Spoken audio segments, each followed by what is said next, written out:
오늘은 5단원의 의식주 문화와 관련된 윤리적 쟁점들에 대해서 공부해 보려고 합니다. 오늘 할 내용들은 좀 재밌기도 하고 이런 우리가 늘 접하는 문화에 이런 윤리적 쟁점들이 녹아들어져 있구나 라고 여러분들이 조금 흥미롭게 들을 수 있을 것 같아요. 네, 일단 첫 번째는 우리 의복 문화와 관련된 윤리적 쟁점들을 살펴볼 건데요. 의복이라는 건 우리가 착용하고 있는 여러 가지 옷, 장신구 등등을 포함하는 좀 포괄적인 개념이겠죠. 우리는 의복으로 자신의 개성을 표현하기도 하고 자기가 중요하게 여기는 자신의 생각을 의복으로 드러내기도 합니다. 한편으로는 인간이 사회적 존재이다 보니까 사회적인 존재로서 그 사회상이나 사회적 문화적 배경과 같은 것들에 영향을 받으면서도 우리는 의복 생활을 영위해 나가는 것 같아요. 이 부분을 선생님이 여러분들 좀 신기하게 느낄 만한 사진을 좀 가져와 봤는데요.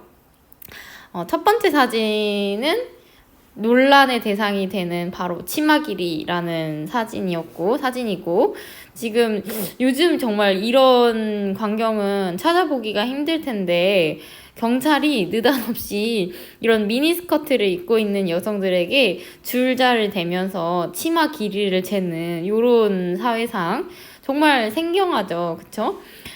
왜 그런 거 하니 찾아보니까 남이 입으니까 나도 입는다는 그 미니스커트를 입은 아가씨는 민족의 반역자래요. 정말 황당하죠? 어디서부터 나왔는지 알 수 없는 무릎 위 15cm 규제. 이때는 미니스커트가 굉장히 사회적인 논란이 되는 그런 의복이었던 것 같아요. 네, 요거는 이제 도덕성을 잘라낸 옷이다 라는 표현까지도 붙여지고 있는데요. 윤복희 씨라는 가수가 미국 귀국길에서 선생님이 사실 요 입에 물고 있는 요 부분을 보고 얼핏 봤을 땐 담배인가? 여러분들한테 보여주면 안 되나 싶었는데 다행히 담배는 아니라 이 선글라스더라고요. 네, 선글라스랑 이렇게 예쁜 옷차림을 입고 귀국을 했는데 이게 당시에 굉장히 큰 이슈가 되었다고 합니다. 이런 것만 봐도 의복이라는 게 개인의 가치관뿐 아니라 그 당시에 사회상과 사회 문화적인 면모를 되게 잘 보여주는 수단이다라고 얘기할 수 있을 것 같아요. 이건 너무 옛날 거니까 요즘의 사진을 한번 볼까요? 정말 알록달록하니 예쁘죠.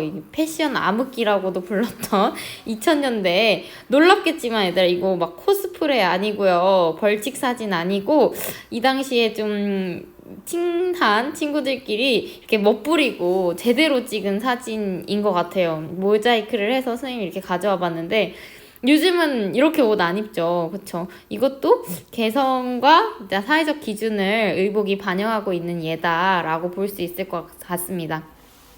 요즘은 여러분들 옷에 어떤 옷이 유행하나 선생님 좀 봤더니 되게 그 통 넓은 와이드 바지, 선생님도 요즘 그런 거 되게 잘 입고 다니는데 이 통 넓은 와이드 바지가 엄청 유행인 것 같아요. 이 유행이라는 건 되게 독특한 현상이기도 한데요. 이 유행에 대해서 지멜이라는 학자가 좀 잘 통찰력 있게 분석한 글이 있거든요. 이거를 한번 다 같이 살펴볼게요. 유행은 한편으로는 그것이 모방이다. 즉 다른 사람을 따라하려는 의존 욕구를 충족시켜 준대요. 우리도 왠지 그렇지. 어디 갔을 때 친구들이랑 만날 때 왠지 나만 너무 튀는 복장을 하거나 나만 너무 이렇게 결이 다른 옷을 입으면 좀 민망하기도 하고 내가 좀 잘못 입었나 라고 후회하기도 하죠. 그러니까 유행이라는 건 다른 사람들이 입는 그 옷차림과 뭔가 비슷해지려는 다른 개인이 누구나 다 가는 그 길로 안내를 해준대요. 그런데 한편 유행은 차별화 욕구도 만족시킨대요. 이런 거 있죠. 우리 이거 되게 우리 내면에 있는 누구나 있는 본능 같은 거기도 한데요. 내가 어느 정도는 친구들이랑 비슷하게 입으면서도 또 나한테 좀 잘 어울리고 내가 좀 돋보이고 싶어 하는 그런 욕구 있잖아요. 유행이라는 건 그런 내용이 변화하면서도 현재 유행은 어제 내일과 다른 그런 개별적인 특징을 갖게끔 하는 특성도 있대요. 그렇죠. 한편 유행은 계층적으로 분화한다는 사실도 좀 눈여겨볼 만하다. 상류층의 유행. 지금 선생님이 이걸 설명하려고 이런 사진을 좀 가져와 봤는데요.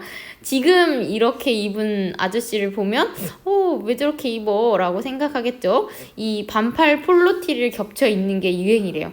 자, 어떤 우리가 동경하고 따라할 만한 층, 지위에 해당하는 그 상류층이 어떤 의복을 입기 시작하면 그 상류층에 한정하였던 유행을 그보다 신분이 낮은 계층의 사람들이 상류층에 따라하려는 의존의 욕구를 두드러지게 드러나게 되고, 낮은 신분의 사람들이 상류층의 유행에 의존하려는, 상류층과 비슷해지려고 그것을 따라 입는 순간 상류층들은 그 유행을 버리고 소멸하고 그 유행을 소멸시키고 새로운 유행을 창조한대요. 그러니까 유행이라는 건 늘 고정되어 있는 게 아니라 사라졌다가 없어지고, 상류층에서 시작된 유행이 의존의 욕구 때문에 사회에 그 상류층의 사람들과 비슷해지려는 욕구 때문에 그걸 많이 입으려는 사람들이 생기고, 그러면 차별점이 부각이 안 되니까 또 이 다른 계층과 부각되려는 개별성의 특징을 창출하려는 욕구 때문에 새로운 유행, 그러니까 기존의 유행을 버리고 새로운 유행을 창조하면서 이 유행이라는 건 계속 변하고 없어지고를 계속하는 삶의 양식이다 라고 나와 있어요. 자, 유행이란 사회적 균등화와 여기 다른 색으로 밑줄 쳐볼게요. 예쁜 색으로 사회적 균등화와 그다음에 개인의 차별화 경향 사이에 타협을 이루고자 하는 그런 삶의 형식 중 특별한 것이다 라고 보여져 있고요. 이 유행은 어찌 보면 사람의 본능과 같은 그런 현상인 것 같아요. 그런데 이 유행을 너무 무분별하게 추구하였을 때 우리는 의복을 개인의 자아 정체성을 표현하거나 개성을 표현하는 수단으로 적절히 잘 활용할 수가 없겠죠. 네, 그런 부분은 여러분들이 조금 경계를 해야 될 것 같고요. 또 하나의 의복과 관련해서 경계해야 할 부분, 바로 과시소비입니다.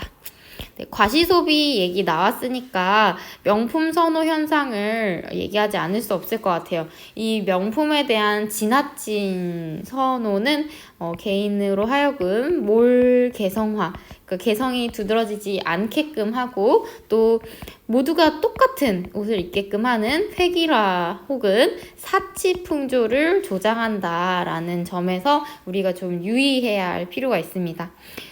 그럼 과시소비는 사치심이 심한, 그러니까 사치나 좀 향락적인 삶을 좋아하는 사람들 한정해서 나타나는 거냐? 그렇지는 않다고 해요. 자, 지금 이 노란색의 사진 자료를 선생님이 가져왔는데, 베블런이라는 사회학자가 개인들의 소비 형태를 분석하면서 도대체 사람들은 원래 합리적이라는 건 가격이 이렇게 사람들한테 꼭 필요한 재화에 한해서 가격이 올라지면 가격이 당연히 비싸지니까 사람들이 수요가 좀 주는 그런 현상이 나와야 합리적인데, 일부의 사치제들은 그렇지가 않잖아요. 사람들은 왜 비싼데도 이런 비합리적인 소비를 하는 거지? 라는 그 소비 현상의 이면을 분석한 내용인데요. 이 과시소비는 베블런이라는 학자가 분석한 개념이고요. 자, 과시소비의 가장 중요한 부분은 바로 부를 과시하기 위해서 일어난다는 점입니다. 부를 과시하기 위해서 일어나는 소비로 주로 사치품 시장에서 나는 너와 달라, 신분이 다르다는 걸 과시하기 위해서, 사실은 시작은 유한계급의 주도로 시작됐다고 해요. 유한계급이라는 말은 그러니까 제한, 리밋이 있는 계급이라기보다는 되게 한가로운 그런 계급을 의미한다고 해요. 그러니까 필수적인 경제활동 혹은 생산에 종사하지 않아도 먹고 살기에 걱정이 없는 그런 계급들이 그들의 부와 경제력, 여건, 그리고 좀 널널한 그런 삶의 수준을 과시하기 위해서, 삶의 수준을 드러내기 위해서 사치품들을 주로 소비했다는 것이죠. 근데 놀라운 점은 이 사치품에 대한 소비가 유한계급한테 국한되지 않고 이 유한계급을 따라하려는 신흥부유층, 그치? 갑자기 이렇게 벼락부자가 된 경우도 있잖아요. 신흥부유층들이 이 유한계급의 사치품 소비를 따라하고 그러다 보니까 이 신흥부유층을 또 모방하려는 그 밑에 경제적 계층이 이 부유층의 과시소비를 따라하고 하면서 어느새 이 과시소비라는 게 보편적인 소비 현상을 띠게 됐다는 거예요. 보편성을 띠게 됐다는 점이 좀 결과론적으로 놀라운 부분이고요. 과시소비를 다시 본다면 가격이 오르고 있는데도, 가격이 오르고 반드시 꼭 필요한 물건이 아닌데도 뭐 때문에? 과시욕 때문에 사람들은 사기를 거리낌 없이 사고 그 소비를 멈추지 않는 그런 현상을 과시소비라고 한다고 합니다. 과시소비 한때 우리 코로나19 때 명품 막 많이 사고 명품 사기 위해서 막 오픈런 하고 하는 거 보면 이 과시소비라는 게 되게 사회 현상을 적절하게 명료하게 분석해냈구나 라고 선생님은 생각하기도 했어요. 오늘 내용, 선생님이 강의하는 내용 마무리쯤에 링크를 하나 걸어 둘 건데요. 어떤 링크냐면요. 선생님이 구독하고 있는 채널이거든요. 김바비라는 예명인가? 이 아저씨가 이제 여러 소비 트렌드와 마케팅 트렌드를 분석해 두고 있는 머니인사이드라는 채널인데 이 채널에서 명품 시장이 한때 호황했고 한때 무너지고 있는 그 부분을 한 10분짜리로 잘 분석하고 있고 재밌더라고요. 그래서 오늘 요것까지도 수업 자료로 선생님이 링크를 걸어두겠습니다. 요것도 강의 끝나고 같이 보면 도움이 많이 될 것 같아요. 유익할 것 같아요. 네, 다시 돌아와서 이런 소비, 의복과 관련된 이런 소비를 조금 경계해야 될 것 같고요. 그 다음에 음식 문화입니다. 여러분들 오늘 급식표에 어떤 것이 나올지는 선생님이 잘 모르겠는데 우리 일주일치 급식표를 보면 고기가 없으면 여러분들 맛없는 날이다, 매점 가자 뭐 이렇게 말하잖아요. 우리가 늘 섭취하는 음식은 사실 우리를 구성하는 거기도 하고 우리가 살고 있는 이 사회를 토대로 하기도 하는 거죠. 음식 섭취라는 건 개인의 생명과 건강을 유지하는 문제뿐 아니라 음식이 어디서 만들어지는지까지도 사실은 관심을 가져야 하는 이 사회의 문제라고도 할 수 있어요. 우리가 너무 탐식, 그러니까 음식의 맛 자체에 몰두하다 보니까 맛있는 음식, 자극적인 음식을 좀 찾게 되거든요. 그러다 보니까 화학물질, MSG 이런 것들을 많이 첨가하죠. 이런 걸 많이 첨가하는 건 우리의 안전 문제, 생명 문제랑 되게 밀접한 연관이 있을 수 있다. 그래서 우리가 음식을 섭취하지 않을 수는 없고 또 되도록이면 맛있는 음식을 추구하고 먹고 싶은 것이 인간의 본능이지만 본능대로만 살면 우리 인간이 아니잖아요. 그 본능을 좀 더 성찰의 태도로 좀 잘 살펴볼 필요가 있겠다라는 내용이고, 자, 무분별한 식량 생산과 음식 소비에 따라서 환경오염 문제가 심각해졌다. 요거 음식물 쓰레기 얘기하면 너무 쉽게 이해가 되겠죠. 우리 점심 때도 먹을 만큼만 푸고 최대한 자기가 푼 음식, 자기가 받은 음식은 다 먹으려고 노력하는 게 좋겠어요. 또 지나친 육식 소비 문화로 인해서 동물에 대한 비윤리적인 대우가 도드라지고 비윤리적인 대우 문제에 대해서 해결해야 한다라는 목소리가 커지고 있는데요. 지금 선생님이 키운 이 사진은 우리가 정말 좋아하는 음식이죠. 돼지가 살아있을 때 어떻게 사육을 당하는지의 환경을 보여주는 그림 자료입니다. 지금 보면 돼지가 얘들아 아직 큰 돼지 같지는 않죠. 쬐끄만한 돼지인데 이 작은 돼지가 굉장히 좁은 이런 케이지 안에서 자란다고 해요.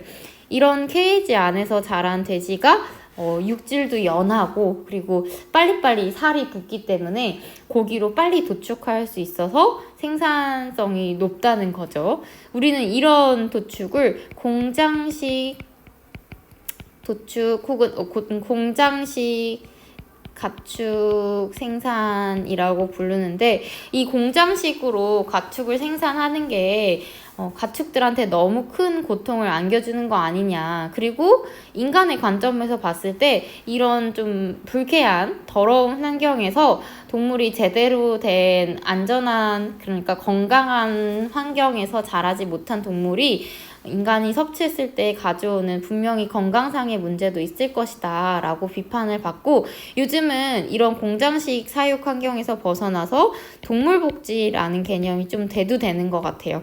동물들이 살아있을 때는 최대한 건강하고 쾌적한 환경에서 살아있게끔 하고, 그렇게 됐을 때 인간이 이 동물복지 과정을 거쳐서 만들어지는 가축을 섭취하는 게 건강에 도움이 될 거다. 그러니까 이것은 인간에게도 도움이 되니까 이 동물복지 수준 그 제도를 잘 지킨 농산물을 이용하자라는 그런 가치를 담은 소비도 좀 늘어나는 것 같기도 하고요. 자, 요런 비윤리적인 대우 문제를 해결하고자 해결책으로 이런 것들이 나와 있는데요.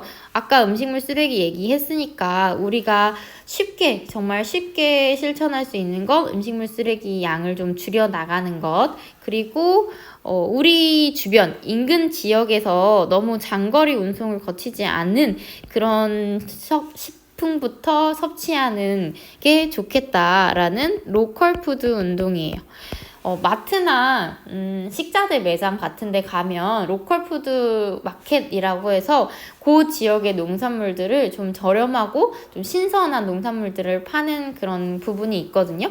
그거 한번 이용해 보는 것도 좋은 방법 같고요. 그 다음에 너무 자극적이고 빨리 만들어진 음식보다 슬로우 푸드를 많이 섭취하자. 자연적인 숙성이나 발효를 거친 전통적인 방식으로 만들어진 음식을 먹자라는 운동에 좀 귀 기울여 줬으면 좋겠어요. 자, 이런 음식이라는 건 공통체 아니고, 얘들아, 공동체예요. 공동체와 생태의 지속 가능성, 특히 이 생태적 지속 가능성을 좀 생각하면서 인간이 자연의 어떤 일부분을 섭취하는 거니까, 물론 섭취 자체가 부당하다라고 말할 수는 없겠지만 우리가 살아있음으로 해서 어떤 생명을 훼손하는 게 자연스러울 수밖에 없잖아요. 그래서 그 생명 훼손에 대해서 감사한 마음도 지니고, 그 생명 훼손 덕분에 인간이 살아있을 수 있는 거니까 너무 무절제한 음식 섭취는 좀 경계해야 할 필요가 있겠다라는 마음가짐을 가지면 좋겠습니다. 네, 이런 마음가짐을 갖기 위해서 우리한테 좀 큰 깨달음을 줄 수 있는 게 얘들아, 불교의 이 공양법인데요. 불교에서는 고기를 섭취하지 않죠. 그리고 음식을 먹는 것을 하나의 수양으로 봅니다. 그래서 지금 공양이라는 표현을 쓰는데, 나의 살과 피를 구성하는 이 음식이 하나의 살아있는 존재로서 소중한 존재이기 때문에 탐식하지 말고 과식하지 말고 욕심부리지 말고 모든 음식에 대해서 감사함을 여기면서 정말 필요한 부분만 내가 음식을 섭취하고 항상 감사의 마음으로 음식을 대해야겠다라고 그런 자세로 음식에 임하는 걸 하나의 음식과 관련된 수양, 공양이라고 표현하는 불교의 이 수양법도 우리가 일상생활에 잘 실천해보면 너무 한층 우리를 성숙한 인간으로 이끌어줄 수 있을 것 같아요. 네. 우리의 음식 공양과 관련된 이런 문화가 얘들아 세계적으로도 꽤 유명해졌다고 해요. 이것도 선생님이 링크로 하나 더 걸어두도록 하겠습니다. 네, 오늘 배울 부분의 마지막, 우리가 의복 문화도 했고 우리의 먹는 음식 문화도 했으니까 인간 생활을 구성하는 주거 문화도 한번 살펴볼게요. 주거 문화와 관련된 윤리적 문제. 우리가 주거라고 한다면 단순히 집 혹은 뭐 물리적인 그런 건축물 정도로 생각하기 쉬운데요. 이 집과 물리적 건축물은 당연히 포함되는 거고요. 여기서 일어나는 생활까지를 포함하는 걸 우리 주거라고 합니다. 요즘의 주거는 경제적인 가치에 너무 매몰되어 있는 것 같아서 좀 안타깝기도 해요. 선생님이 지금 캡처를 띄워놨는데 이 캡처는 집이 가지고 있는 경제적이고 투자적인 가치에만 몰두하는 그런 사람들이 이제 요런 어플에만 몰두하고 하는 거겠죠. 그렇죠? 물론 집 자체의 투자적 성격과 경제적인 가치를 무시할 수는 없어요. 근데 이 부분에 우리가 너무 치중해 있다 보니까 집이 원래 가지고 있는 안정감을 주고 휴식을 주고 나라는 존재가 이 집과 주거를 바탕으로 해서 형성되는 공간이잖아요. 이런 본래적인 본질적인 가치에 너무 우리가 무시하고 이 부분을 좀 간과하고 있는 거 아닌가 하는 그런 태도거든요. 그래서 두 번째 보면 집이라는 건 우리가 안정감을 느낄 수 있고 휴식을 제공해 주기도 하고 또 활발한 사회생활을 위한 토대로서 정말 우리 삶의 기초가 되는 그런 공간이다. 또 우리 옆에는 아파트에 살고 있지만 뭐 주택 빌라에 살고 있겠지만 우리 주변에 많은 이웃들이 있잖아요. 이 이웃 관계에서의 유대감 그리고 소속감을 형성하면서 이 건강한 사회를 이루게 하는 바탕이 되기도 해요. 이 주거가. 그래서 이 주거와 관련해서 하이데거라는 사람은 집이라는 건 내적 공간이고 이 내적 공간으로서의 집의 본래적 의미, 즉 휴식, 평화, 자기 자신에게로 돌아간다라는 그런 내적 공간으로서의 본래적 의미를 사람들이 지금 너무 잊고 있다. 그 잊고 있는 상태를 고향상실의 상태라고 비판합니다. 그래서 원래의 집이 가진 본래적 의미를 좀 눈여겨볼 필요가 있다라고 주장하는 하이데거이고요. 그 다음 페이지에 볼노브라는 사람도 비슷한 얘기를 합니다. 자신의 공간을 자기 삶의 중심으로 형성해야 한다는 공간 책임론을 주장하면서 집이라는 건 단순 건축물이 아니고요. 집을 매개로 나가 형성되고, 그러니까 내가 형성되고, 즉 이 내가 형성된 걸 바탕으로 타인과의 관계도 형성할 수 있는 거겠죠. 이 집이라는 공간은 관계 속에서 의미를 지니고요. 집은 외부로부터 자기를 지키는 공간, 그리고 이 공간에서 나라는 존재가 뿌리내리고 안식을 누릴 수 있는 공간이다. 따라서 이런 집의 본래적 의미를 잘 지킬 수 있도록 노력해야 한다라고 주장하는 학자가 바로 볼노브입니다. 볼노브의 원문이에요. 인간이 지구상의 고정된 장소에서 거주할 수 있으려면 아무 곳에나 집이라고 말할 수는 없다. 즉, 이 공간에 대해서 노력을 기울여야 한다라는 얘기고요. 거주를 위해선 각별한 노력이 필요하다. 인간은 땅 위에 한 지점에 터를 잡아야 되고 또 그를 다시 몰아내려는 세상의 공격에 위해서 공격을 맞서기 위해 그러니까 그 세상의 공격으로부터 이곳 집이라는 자기만의 자신의 공간을 잘 지키기 위한 노력도 필요하다라고 얘기하고 있는 볼노브입니다. 네. 그 밑에 이 부분도 얘들아 쉬우니까 여기까지만 하고 오늘 끝내도록 하겠습니다. 합리적 소비와 윤리적 소비인데요. 우리가 위에서 의식주 문화를 봤듯이 인간은 의식주의 문화를 누리면서 여러 것들을 소비하면서 살아가죠. 우리가 기존에 이 소비라고 한다면 가성비를 또 따지는 소비. 그러니까 밑에 선생님이 예시를 적어놨는데 뭐 예를 들어 게이밍 이어폰을 하나 사겠다 하면 이어폰 검색하면 이렇게 쭈루루룩 뜨죠. 가격 비교도 하고 뭐 사양도 나와 있고 브랜드도 나와 있고 가격과 사양에 따라서 내가 가진 경제력 안에서 최대한 좋은 제품을 사려고 노력하는 거, 그것을 우리 가성비를 추구하는 합리적 소비라고 합니다. 즉, 최소의 비용으로 최대의 만족을 추구하는 것이 합리적 소비가 되겠어요.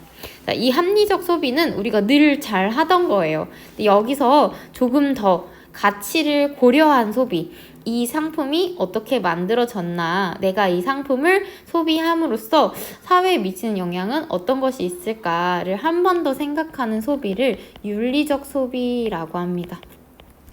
네, 윤리적 소비는 재화나 서비스를 만들고 유통하는 전체 과정을 좀 고려하겠다.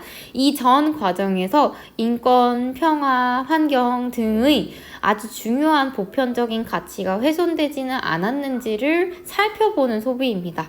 자, 이 소비로 대표적인 것으로 녹색 소비가 있을 수 있고요. 착한 소비가 있을 수 있습니다. 그래서 여러분들의 윤리적 소비를 좀 돕기 위해서 선생님이 윤리적 소비와 관련된 이런 마크들을 가지고 와봤어요. 이산화탄소 배출량을 나타내는 이 탄소 발자국도 환경에 미치는 영향을 생각한 걸 거고, 여학생들 화장품 많이 쓰죠. 화장품에 동물 실험을 하지 않았다는 이런 마크들 한 번씩 챙겨보면 좋겠죠. 다음에 유기농, 환경과 인간의 건강에 도움이 되는 유기농 제품인지, 공정무역, 인권의 개념을, 그러니까 정당한 노동이나 정당한 보수를 잘 주고 만들어진 물건인지, 그리고 그 물건이 수입되었는지를 잘 살펴보는 공정무역인지를 판단하는 것도 윤리적 소비를 실천하는데 좋은 판단 기준이 될 것 같아요. 네, 이런 마크들을 여러분들 외울 필요는 없습니다. 이런 마크들이 추구하는 바가 궁극적으로는 윤리적 소비, 그리고 현대인이 몰두하고 있는 합리적 소비가 윤리적 소비로까지 이 두 가지 소비를 모두 다 실천하면서 사는 게 좀 더 나은 삶이 아닐까 하는 제안을 하고 있어요. 네, 오늘은 여기까지 하도록 하겠습니다. 수고하셨습니다.